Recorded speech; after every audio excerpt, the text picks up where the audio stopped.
할렐루야. 아멘. 오늘도 참으로 복된 주일입니다. 오늘도 말씀을 통해 하나님이 예비하신 은혜를 서로 나누기를 소망합니다. 야곱의 인생이 오늘 말씀 가운데 절정에서 또 절정으로 치닫고 있습니다. 하나님이 그와 함께 하셨고 그는 20년 만에 고향으로 돌아왔는데 바로 그 고향에 돌아와서 또 한 번의 위기를 만납니다. 참 인생은 쉽지 않습니다. 고비 넘으면 약복강의 고비를 넘기면 그 다음에 또 이렇게 세겜에서 또 고비가 또 찾아옵니다. 세겜이라는 대도시에 야곱이 뿌리를 내리고 장막을 치고 말뚝을 받고 거기서 행복하게 살려고 마음을 작정합니다. 그리고 그곳에서 간만에 평화로운 일상생활을 하고 이제 살만하다, 이제 평안하다 라고 생각을 했는데 큰 사건이 벌어집니다. 여러분, 야곱에게는 13명의 자녀가 있었습니다. 아들이 무려 12명, 그리고 디나라고 하는 딸까지, 그렇게 아들 12에 딸 하나, 이렇게 13남매를 두었습니다. 그런데 이 딸 디나가 옆 동네로 놀러 갔어요. 그리고 그곳에서 추행을 당합니다. 그래서 그 상처를 안고 굉장히 고통스러워하고 있었어요. 근데 그 소식을 아버지 야곱이 듣고 그리고 오빠들이 전해 들었습니다. 그 중에서도 이 디나는 첫 번째 부인인 레아라는 부인의 딸입니다. 그리고 아들도 참 많았지만 그 아들 중에 시몬하고 레위라는 아들들이 바로 디나와 같은 엄마의 오빠들인 것입니다. 바로 그 같은 엄마의 아들, 딸 사이에 굉장히 끈끈한 정이 있었나 봐요. 시몬과 레위가 자기 친동생이 이웃 동네의 추장의 딸, 족장의 아들에게 그런 모욕을 겪고 그리고 순교를 뺏겼다는 소식을 듣고 격한 나머지 여러 가지 준비 작업을 끝낸 다음에 칼을 들고 가서 그 가족 전체를, 또 그 동네 사람 전체를, 남자는 다 죽였습니다. 여자는 포로로 잡아오고 짐승은 다 가서 훔쳐왔어요. 그러니까 동네 하나를 다 불질러버리고 사람을 죽이고 그곳에 있는 사람들 중에 여자나 아이들은 노예로 데려오고 그곳에 있는 금은보화와 동물들은 내 것이다 하고 이 아들들이 다 뺏어온 거예요. 난리가 난 겁니다. 왜냐하면 그 족속과 친한 족속들이 이제 야곱을 공격할 빌미를 준 거예요. 우리와 친족이고 가까운 이 세겜성에 있는 한 족속을 없앴으니 이제 저 야곱과 그 아들들 모두 다 쓸어버려야지 라는 주변 족속들의 아마 회의가 있었던 것 같습니다. 그 상황에서 34장 끝절에 보면 야곱이 한탄하는 장면이 나오고 그 장면 뒤에 오늘 우리가 읽은 35장 1절이 나옵니다. 그런데 이 35장 1절은요, 바로 앞에 있는 성경의 마지막 절에서는 야곱이 한탄합니다. 이제 어떻게 할까? 도망가야 되겠다. 우리는 도망가도 혹시 죽을 수도 있겠다는 공포에 휩싸입니다. 그런데 바로 다음 장인 35장 1절에서 하나님께서 그 공포, 그 두려움, 그 염려, 그것을 한 번에 잠재워 주십니다. 찾아오십니다. 자, 그 찾아오셔서 해결책까지 제시하시는 하나님의 말씀이 1절이고 35장에서 가장 중요한 구절입니다.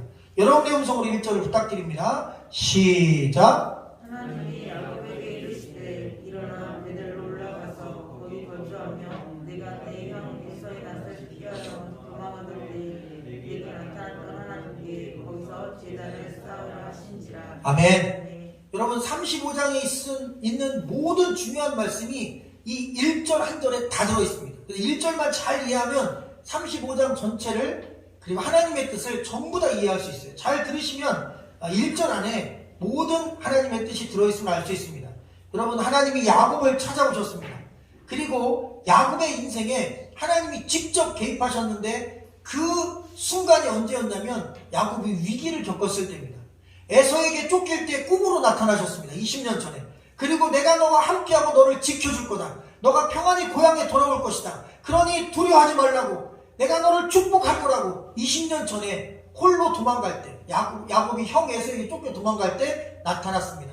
그리고 20년이 지나서 돌아올 때 그 형이 20년 동안 이를 갈고 있다가 400명의 군대와 함께 자기 동생을 죽이러 온다는 소식을 듣고 그가 약복강 나루터에서 철야 기도를 합니다. 물론 철야에서 주여 도와주세요 기도한 게 아니라 실제로 나타난 하나님과 하나님의 천사와 씨름을 합니다. 밤새도록 그 철야 기도와 아주 유사한 것이죠. 그때 나타나서 또 야곱을 도와주십니다. 그래서 야곱이 이스라엘로 이름이 바뀌었습니다. 사기꾼이 하나님과 겨루어 사람과 겨루어 승리한 이긴 자, 승리자라는 이름으로 바뀌었습니다. 그리고 인생도 바뀌었어요. 그리고 이번에 또 위기가 찾아옵니다. 아들들이 집단 살인을 한 겁니다. 많은 사람을 죽였어요. 그리고 남의 재산을 약탈해 왔어요. 그래서 그 관계된 친인척들인 다른 족속들에게 공격당하여 집안이 멸문지와 당하게 생겼습니다. 그 위기에 딱 맞춰서 하나님이 또 나타나십니다.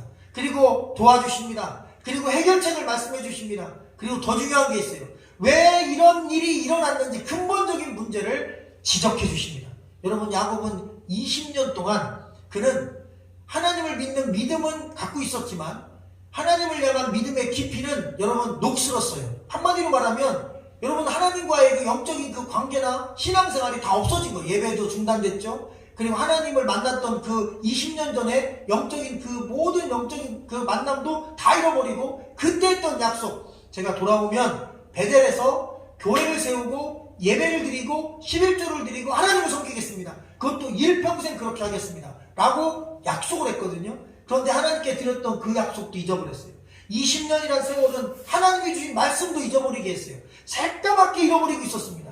자기가 고향으로 돌아오면 베델에서 살겠습니다. 베델에서 교회를 세워서 예배드리겠습니다. 11조를 드리겠습니다. 자녀들 모두 온 가족이 하나님을 잘 섬기겠습니다. 근데 그걸 까맣게 잊고 여러분, 베델이 아니라 세겜이라고 하는 아주 큰 대도시에서 살았습니다. 베델은 작은 시골 동네입니다. 보잘것없는 동네예요. 거기는 유흥도 없고 쾌락도 없고 그 다음에 번화한 거리도 없고 사람도 없고 돈 벌 것도 별로 없었어요. 그런데 베델은 장점이 있었어요. 하나님 섬기기에는 딱 좋아요. 왜? 그렇게 타락한 도시가 아니고 그냥 아주 차분한 동네고 하나님 잘 믿는 사람들이 거기 많았어요. 예배 드릴 수 있고 마음껏 하나님 경배할 수 있고 자녀들도 믿음으로 키울 수 있는 동네예요. 그런데 세겜은 여러분, 도시가 크고 먹고 살 게 많았지만 거기는 우상 숭배가 득실거리고 쾌락이 득실거리고 그리고 지나간 여성이 있으면 막 성범죄를 하는 아주 무시무시한 땅이었습니다. 그런데 거기가 좋은 거예요. 신기하죠? 죄가 많은데 돈이 많고 쾌락이 있으니까 인간은 죄가 많고 돈이 많은 곳을 좋아합니다. 하나님은 죄 많고 돈 많은 것보다 믿음 생활 잘하고 영적으로 하는 게 좋은 관계 맺을 수 있는 곳에서 머물러라, 예배드려라, 그리고 말씀 따라 순종해라, 그렇게 말씀하시는 거예요. 인간적인 눈으로 세겜이 좋아요. 하나님께서 영적으로 볼 때는 베델이 맞는 거예요. 그 베델로 돌아가라. 네가 나와 약속하지 않았느냐, 거기로 돌아가라. 그렇게 영적인 회복을 말씀하셨습니다. 여러분, 오래 묵어서 숙성이 되면 참 좋습니다. 그런데 오래 묵었는데 썩는 경우가 있습니다. 여러분, 오래 묵었는데 숙성이 되면 그것은 가치가 있고 귀한 것입니다. 그런데 잘 익은 거죠. 오래 놔뒀는데 썩었어요. 그럼 보잘것없는 것입니다. 야곱은 20년 동안 썩은 겁니다. 믿음 생활이 썩었고 신앙생활이 썩었고 예배가 썩었고 그리고 여러분, 주어진 인생의 삶에 있어서 다시 그는 야곱, 사기꾼의 삶으로 돌아갔던 것입니다. 하나님 그것을 회복시켜 주기를 원하셨던 겁니다. 여러분, 우리가 지금 믿음생활 하고 있습니다. 한번 지금까지 교회 다니고 신앙생활 했던 여러분의 과거를 한번 돌아보십시오. 여러분들 어떤 때는 믿음생활 잘했다가 어떤 때는 믿음생활 못했다가 교회 열심히 다녔다가 또 교회를 잠깐 끊었다가 어떤 때는 하나님 잘 섬겼다가 어떤 때는 하나님이 원망스러웠다가 우리는 수없이 올라갔다 내려갔다 이렇게 오락내리락을 많이 하게 됩니다. 그런데 중요한 게 있습니다. 여러분, 내려가더라도 적당히 내려가야지 여러분 20년 내려가면 안 된다는 것입니다. 예배를 못 나오더라도 한두 주, 두세 주 못 나올 수 있어요. 그런데 20년 못 나오면 애로사항이 생기는 것입니다. 지금 야곱은 20년 예배를 못 나온 거예요. 아니, 안 드렸어요. 20년 하나님 말씀 안 들었어요. 20년간 하나님과의 관계를 끊고 살았던 것입니다. 그에게 하나님은 없었어요. 20년 동안 없었어요. 그러니까 하나님과 약속했던 것도 다 잃어버리고 믿음도 다 잃어버리고 환상도 다 잃어버렸어요. 그래서 하나님이 찾아온 것입니다. 얘야, 20년 전에 내가 너에게 나타났어. 너에게 축복한 그 말씀은 아직도 그대로 그 약속은 존재하고 있고 꼭 지킬 거다. 참 신기하죠. 인간은 20년간 하나님을 잊었는데 하나님 20년 동안 그 하신 약속을 조금도 잊지 않으셨다는 것입니다. 할렐루야. 우리는 하나님을 떠날 수 있지만 하나님 우리를 떠나지 않음을 믿으시기를 주의 이름으로 간절히 축원합니다. 그래서 그에게 하나님께서 영적인 회복을 위하여 몇 가지 아주 중요한 길을 제시해 주셨어요. 그 첫째가 한번 따라해볼까요? 야곱아 야곱아 일어나라. 일어나라. 할렐루야. 네. 여러분 야곱아 일어나라 그랬어요. 여러분 여기서 일어나다라고 하는 이 단어는 히브리어로 쿰이라는 단어입니다. 여러분 이게 신약성경에 마가복음 5장에 나와요. 달리다 쿰, 이게 바로 그 쿰과 이 쿰이 같은 표현입니다. 여러분 달리다 쿰이 어떤 의미냐면 소녀야 달리다 쿰 일어나라 이런 뜻입니다. 소녀야 쿰 해라 일어나라 이런 뜻이에요. 바로 그렇게 회당장 야일의 딸이 죽어서 누워있을 때 그 죽어서 누워있는 시체인 바로 그 소녀에게 예수님 말씀하십니다. 소녀야 일어나라 달리다 쿰 하고 말씀하셨어요. 그런데 그 쿰이라는 말씀이 떨어지자마자 죽은 시체가 일어났어요. 여러분 이 영적인 의미입니다. 지금 야곱은 살아있어요. 그런데 그 안에 있는 믿음은 시체인 것입니다. 왜? 20년 동안 누워있었습니다. 20년 동안 숨을 안 쉬었어요. 20년 동안 예배를 안 드렸어요. 20년 동안 기도를 안 했습니다. 20년 동안 큐티 성경 말씀도 안 읽었어요. 20년 동안 하나님 생각을 안 하고 돈만 벌었어요. 20년간 그냥 먹고 살고 결혼하고 13명의 자녀 낳고 그렇게 살았어요. 그러니 20년간 그의 영혼은 죽은 시체였던 것입니다. 껍데기는 교인 같은데 영혼은 시체인 경우가 있습니다. 껍데기는 성도인데 여러분 속사람은 하나님 없는 자가 있어요. 그런 사람이 100년 1000년 교회에 나와도 속사람이 영적으로 죽었으면 그 사람은 아무것도 아닌 것입니다. 지금 이 야곱의 모습과 비슷한 모습을 가진 한국교회와 성도들이 많습니다. 지금 한국교회도 여러분 이러한 형편에 처해 있습니다. 성도들도 이런 형편입니다. 겉모양만 신앙인이에요. 근데 속은 똑같아요. 또 이 세상 사람들처럼 마음껏 요즘에 마약이 아주 판을 치는데 마약도 하고 쾌락도 하고 육체 욕심대로 살고 하나님 교회 나와서 주일을 예배 한번 달랑 보험처럼 드리지만 실제로는 껍데기만 그리스도인이지 속사람은 시체인 경우가 많아요. 그런 영적으로 누워있는 원래 그리스도인이었는데 삶이 무너지고 죽은 신앙이 죽은 자들을 향하여 말씀합니다. 아무개야 일어나라 달리다 쿰 말씀하십니다. 할렐루야. 여러분 교회는 이 쿰의 시간인 것입니다. 예배가 쿰의 시간입니다. 일어나는 시간입니다. 말씀 듣고 믿음 생활 잘해야지. 하나님 말씀을 내가 잊어버리면 안 되지. 내가 어떤 일이 있어도 아무리 바빠도 아무리 세상 일에 내가 정신이 팔려도 하나님과의 영적인 관계는 끝까지 가지고 가야지. 할렐루야. 불신앙의 자리에서 쿰 하시기를 주의 이름으로 축원합니다. 죄 짓는 자리에서 쿰 일어나시기를 주의 이름으로 축원합니다. 하나님은 말씀을 통해 우리를 일으켜주시고 사람을 통해 우리를 일으켜주시고 이 시간 예배를 통해 우리를 일으켜주십니다. 두 번째는 베델로 올라가라 말씀하셨어요. 야곱아 일어나라 그리고 올라가라 그랬어요. 어디로? 베델로. 이유가 있습니다. 여러분 세겜이라는 땅에서 지금 딸이 추행을 당했고 그리고 살인이 일어났고 그리고 도망가게 생겼잖아요. 그런데 이 세겜이라는 동네는 해발 590m 정도 되는 산동네입니다. 그런데 베델은 여러분 해발 896m, 900m 정도 되는 더 높은 산이에요. 한 2배 높은 산이에요. 그래서 여러분 세겜 땅 낮은 곳에서 베델 땅 높은 곳으로 올라가는 거예요. 영적인 의미도 있어요. 저 밑으로 떨어진 신앙이 올라가는 거예요. 할렐루야. 여러분 신앙은 올라가야 됩니다. 믿음도 올라가야 돼요. 하나님과 영적 관계도 점점 올라가야 되는 것입니다. 아멘. 그래서 올라가라는 것입니다. 어디로? 베델로 올라가라는 것입니다. 하나님과 만났던 장소, 하나님의 말씀을 들었던 장소, 하나님을 평생 예배하며 11조 드리며 섬기겠다고 약속했던 그 영적인 첫사랑이 그 장소로 올라가라 그랬습니다. 여러분 그 영적인 자리, 예배의 자리에 늘 올라오시기를 주의 이름으로 축원합니다. 사실 이 남관리가 저쪽에 있는 천안 시내나 아산 시내보다 높은지는 모르겠어요. 여러분 실제로 해발 고도는 비슷할지 몰라요. 그러나 영적으로 보면 여기가 베델이고 저기가 세겜이에요. 할렐루야. 여러분 우리가 인생은 삶은 어쩔 수 없이 세겜에서 살아요. 도시에서 살아요. 그러나 여러분 잊지 마십시오. 우리가 영적으로 깨어나고 살아가려면 그래도 정기적으로 베델로 올라가야 됩니다. 아멘. 예배의 자리로 올라가야 돼요. 영적인 곳으로 올라가야 돼요. 하나님 말씀대로 올라와야 돼요. 그래야 우리가 하나님과의 영적인 관계가 깨지지 않는 것을 믿으시기를 주의 이름으로 축원합니다. 그리고 세 번째 베델에 거주하라 그랬어요. 거기에서 거주하라는 것입니다. 이게 무슨 말씀이에요? 말씀 떠나지 말라는 겁니다.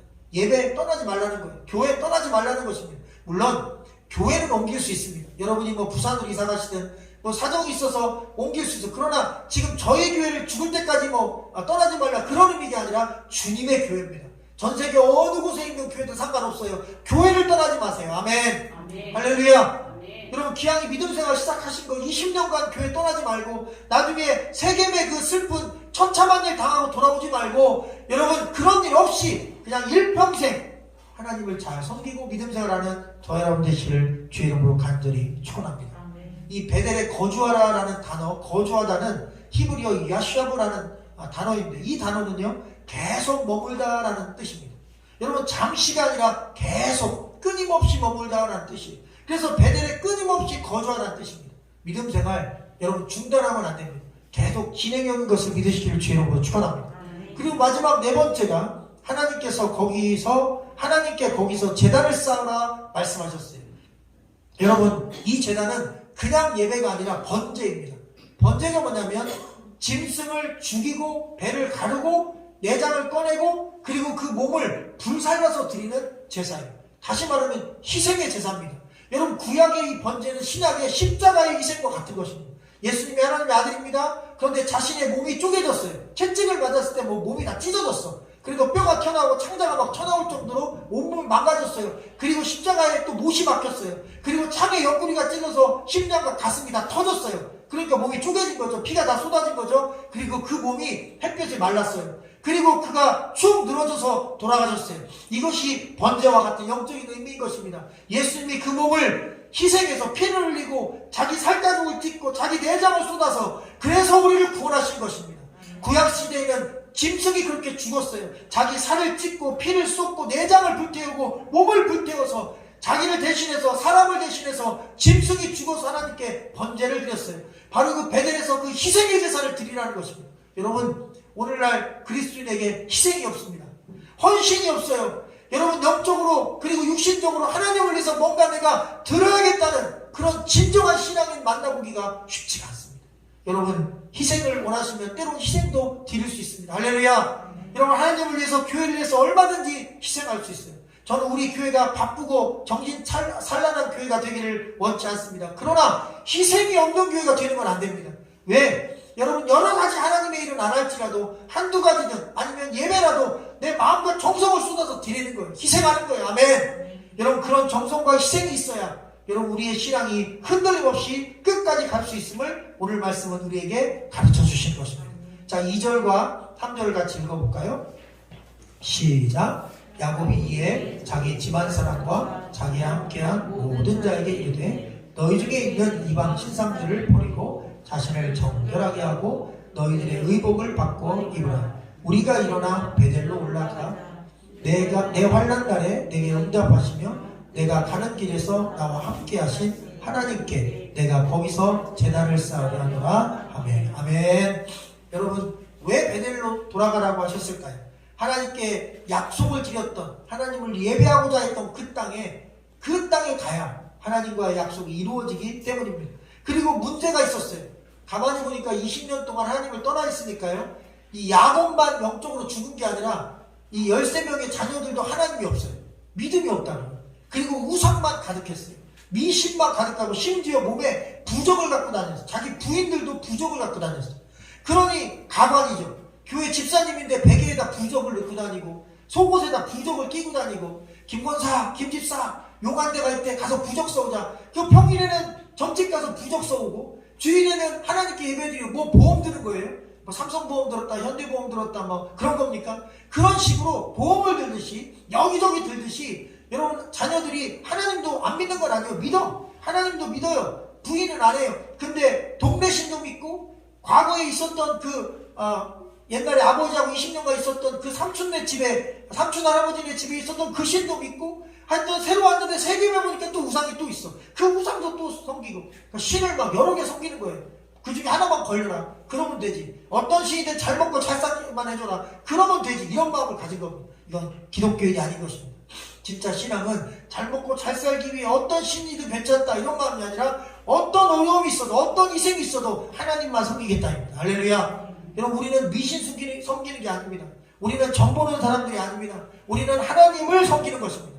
하나님을 섬기는 것은 꼭 축복만 받지 않습니다. 하나님을 섬기는 사람들이 여러분 아무 사건도 없고 아무 질병도 없고 뭐 사업을 하면 사업이 잘 되고, 뭐 주식 투자하면 주식이 대박나고, 그 다음에 자녀들이 막 무조건 잘 되고 공부 잘하고 뭐 그렇게 다 효도하고 그렇지 않습니다.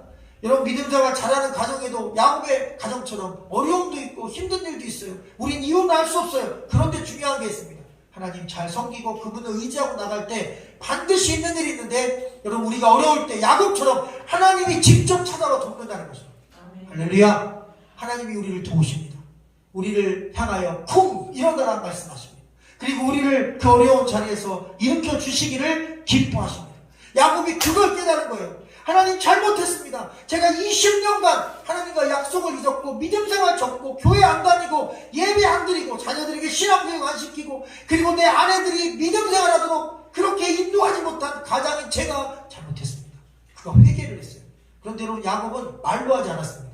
여러분 말로 한 회개가 아니라 아예 삶으로 회개했어요. 첫째, 우상을 다 버렸어요. 할렐루야. 그냥 집안에 있는 모든 식구를 불렀어요. 그래서 얘들아 우상 다 가져와. 그리고 땅을 파고 상수리 나무 아래다가 우상을 다 묻었는데 중요한 게 있어요.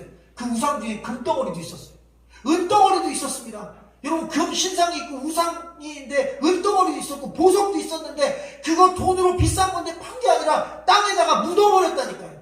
우상을 그냥 그 비싼 우상을 다 버린 것입니다. 땅에 파묻어버렸어요.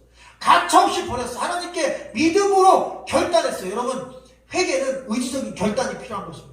구원은 예수 믿고 마음으로 구원을 얻습니다. 그러나 회개는 마음으로만 하는 게 아니라 이렇게 내 삶에 있는 우상, 하나님이 기뻐하지 않는 죄를 그냥 땅에다 묻듯이 버리는 것입니다. 할렐루야. 그래서 음란을 버리고 죄악을 버리고 남 사기치는 거 버리고 거짓말을 버리고, 할렐루야.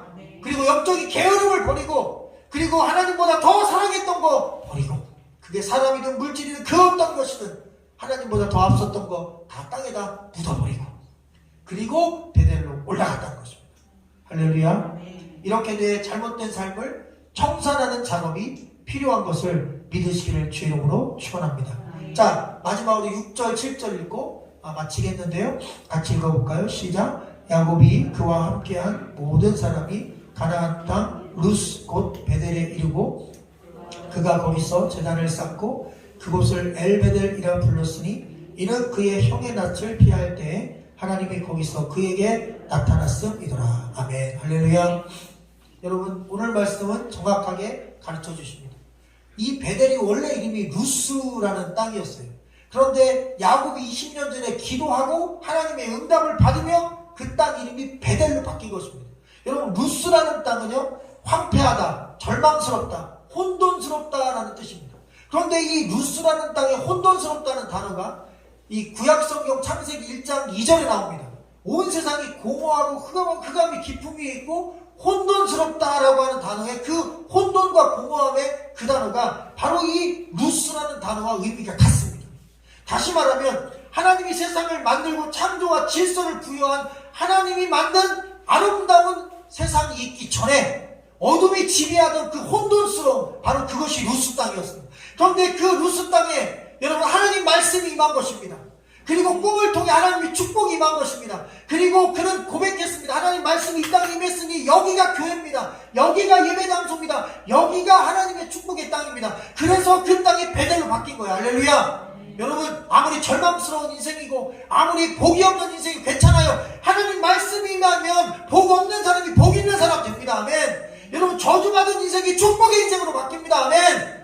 여러분 그래서 불신의 땅이 믿음의 땅으로 바뀌는 것입니다. 전 세계 지도를 놓고 한번 보십시오. 기독교가 들어가서 믿음생활 잘하는 나라일수록 부강하고 여러분 나라가 깨끗합니다. 참 신기하죠. 지금 물론 영적으로 타락했지만 왜 유럽 도시가 그렇게 맑고 깨끗할까요? 물론 지금은 타락해서 점점 안 좋아지고 있습니다. 그런데 여러분 반대로 동남아 쪽은 가보면 또 생각보다 이게 좀 많이 어려움이 있어요. 나라가 잘못된 게 아닙니다. 여러분 흐르는 영적 흐름이라는 게 있습니다. 신기해요. 우상을 많이 섬기는 나라일수록 한번 세계 테마 여행이나 이런 거 한번 보십시오. 우상 숭배를 많이 하는 나라일수록 이상하게 지저분합니다. 그런데 여러분 깨끗한 나라일수록 신앙이 선명합니다. 참 신기하죠. 여러분 환경도 달라져요. 그래서 여러분 이 루스 황폐한 땅이 베델 완전히 정리되고 하나님 예배하는 하나님의 집으로 바뀝니다. 우리 삶에 질서가 부여되는 것입니다. 창세기에서 어둠이 쫓겨나고 빛이 임하듯이 말이죠. 하나님의 놀라운 역사가 예배를 통해 말씀을 통해 우리 안에 임할 때 그 베델은 더 나아가서 엘 베델 하나님의 제단인 베델 땅이 된다는 사실을 기억하기를 주의 이름으로 간절히 축원합니다. 내가 버려야 될 것이 있다면 지금 버립시다. 내 삶 가운데 내가 떠나야 될 장소가 있다면 그 죄 짓는 자리, 불신앙의 자리를 떠납시다. 하나님이 기뻐하지 않는 것이 있다면 다 땅을 파고 상수리 나무 아래 우상을 묻었듯이 우리의 모든 더러운 것들을 묻어버리고 하나님 말씀을 붙잡고 우리가 다시 쿵 일어섭시다. 그리고 믿음의 자리, 예배의 자리, 영적인 자리로 올라갑시다. 그리고 그곳에 계속 머물기를 주의 이름으로 간절히 축원합니다. 기도드리겠습니다.